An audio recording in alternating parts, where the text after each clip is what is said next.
So you gave us a really unique stack of source material this time around. It wasn't about, financial projections or the next big tech trend. This was something much more focused on personal alignment, a very specific recommendation for navigating the year ahead. You basically dropped a pile of notes on our desk from numerology texts, astrological almanacs, and they all pointed to one single tool. It was a remarkable convergence, wasn't it? All these different sources, and they came together with this clear, almost urgent endorsement for one thing. They're effectively calling out Labradorite as the essential energetic ally for anyone stepping into 2026. And this isn't just about collecting pretty stones. The material frames it as more of a necessity, given the context of the year. Okay, but how can a crystal be a shortcut? I mean, that's a big claim. Okay, let's unpack this. Our mission today is to figure out why this body of work is so insistent about this one crystal right now. We need to distill the astrological, the numerological reasons behind it, and then get into why Labradorite is being called, the ultimate shortcut to clarity for you if you're seeking a fresh start. That's it, exactly. Or if you just need that boost of intuition to handle the huge shifts that are already happening. Right, because you're looking for high-impact knowledge. You want to know how to navigate these major transitions quickly, effectively, without getting bogged down in fear or confusion. And this material connects these big universal energies with a specific resource. It gives us a blueprint. So we're going to break down the why the stone, and why now. Let's start with the year itself then, because the sources say 2026 has this unique, powerful, new beginning energy. And it's something way beyond that typical fresh start feeling you get on January 1st. So what makes 2026 so demanding, both numerically and cosmically? Okay, so we have to look at two distinct, really powerful forces at play. We can start with the numerology. The insights we gathered all highlight that 2026 adds up to a year one. A year one. So the whole 9-year cycle is rebooting. It's rebooting. Year 9 was about completion, letting go. A year 1 is the moment of initiation. So it's not just continuing what you were doing. It's a demand for a completely blank slate. A demand for courage, actually. That's how the texts frame it. The year 1 cycle is that moment where you need the bravery to step onto a path that, well, it doesn't have directions yet. It's the energy of pure, raw potential. Think of it less like a fresh coat of paint and more like starting construction on a brand new foundation. That requires some serious boldness. It does. But isn't it hard to get that blank slate feeling when you've got 9 years of habits and old identities piled up? Yeah, how does the material suggest you deal with that inertia? Well, that's the challenge, and that's why this specific crystal is being recommended. The numerology texts are clear that many people stepping into this year 1 energy might not even know what that new blueprint looks like yet. But the energy doesn't wait for you to be certain. It demands that you start moving anyway. It's that universal push of go before you feel ready. And that creates a ton of psychological friction. You're being asked to initiate change from a place of not knowing. Immense friction. Which brings us to the second layer. The astrological context. The materials also point to this deep, intense collective change happening at the same time. Which just amplifies the pressure. It amplifies everything. Astrologically, we're in what's described as a profound season of systemic shift. It's a time when old structure, political, economic, you name it, are visibly fragmenting and reorganizing on a global scale. And that external instability, it naturally mirrors our internal questioning. Which leads to those huge foundational questions, right? Who am I? What's my purpose? How do I want to show up in a world that's clearly dissolving and reforming in real time? Exactly. And the crucial takeaway from this body of work is that this era is not a good time for logical, linear planning, because the external roadmap is constantly being redrawn. Trying to calculate your next 5 steps is it's exhausting and often pointless. The single most important skill you can develop right now is the ability to trust yourself. Implicitly. Your internal compass has to become your most valuable asset. The moment the external systems get volatile, the internal system has to be your rock. And that requires kind of radical self-trust that, most of us are not taught to cultivate. It's so counterintuitive to how we're trained to think. We're taught to seek external data, external verification. But when the data itself is in flux, intuition becomes the only reliable signal. So you have this need for radical self-trust happening inside a period of intense initiation. That's the high-pressure environment of 2026. Okay, so there's this setup. A high-stakes year 1 that demands courage, happening during this profound collective shift. And the solution, according to this stack of guidance, is Labradorite. But wait, before we dive into its function, what does this crystal actually look like? Because I've read that Its appearance, the labradorescence, is kind of a clue to its purpose. That's a great question. It really helps ground the whole concept. So if you just hold a piece of Labradorite, it might look kind of dull, maybe gray or a dark blue. But then when you turn it just right in the light, you get these flashes of iridescent color, blues, greens, golds. They just burst across the surface. That's labradorescence, So it's this sudden reveal of hidden, intense color. which is the perfect symbol for its function. Labradorite is presented as the countermeasure to the chaos of a major transition.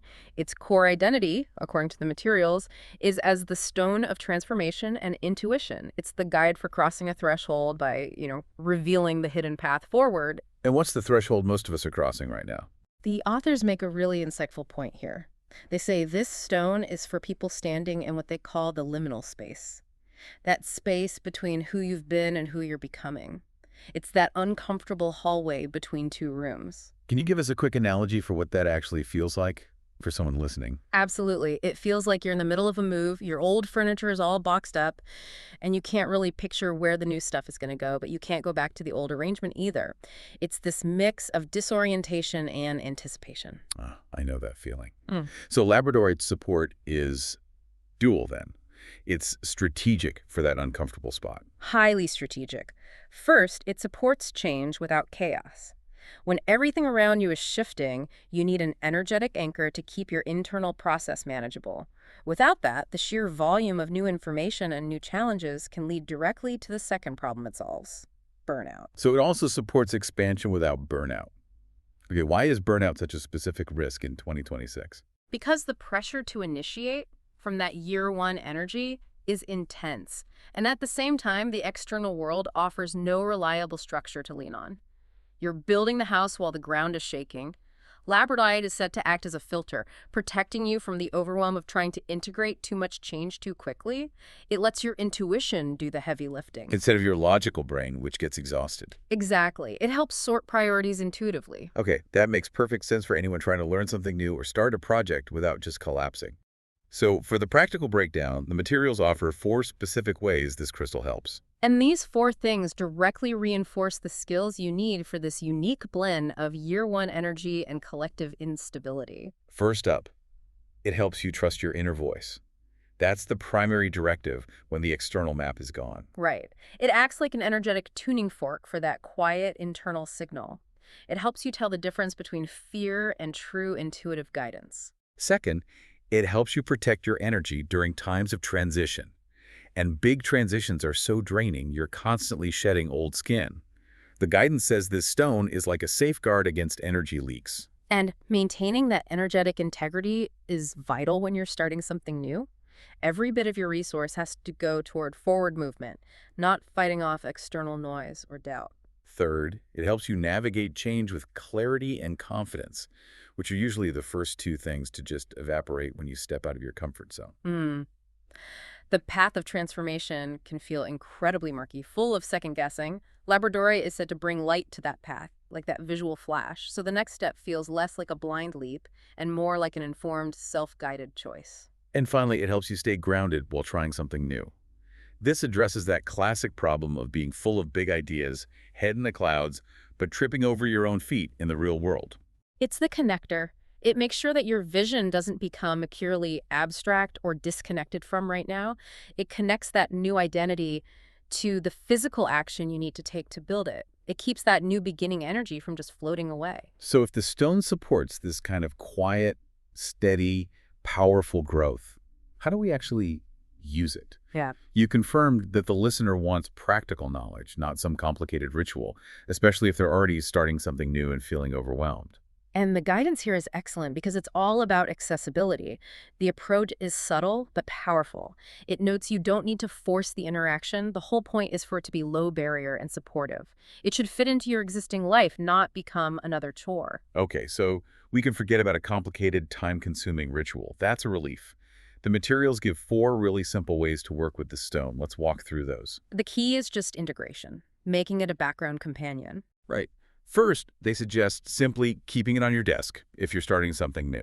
So if you're tackling a big online course, launching a side project, learning a new skill for your 2026 self, just having it there reinforces that year one initiation theme. It serves as this constant, quiet reminder of the new path you're on. You look at it, you're reminded of that courage, which helps you fight the urge to quit when things get tough. Second, carry a small piece when entering unfamiliar situations. This is the practical side of protection and confidence.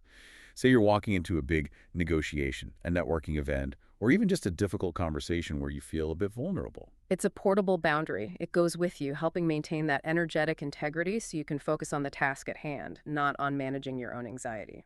Third, journal with it nearby when mapping out next steps. This ties directly back to intuition. We know you need a plan for a year one start, but the logical roadmap is shaky. So when you sit down to strategize, you keep the stone close to make sure your inner voice and your outer plan are aligned. That's how you balance logic with self-trust. It keeps the planning process holistic, not just intellectual. If your gut is whispering something different from your spreadsheet, the stone helps amplify that whisper so you can actually hear it. And lastly, meditate with it when logic and intuition feel at odds.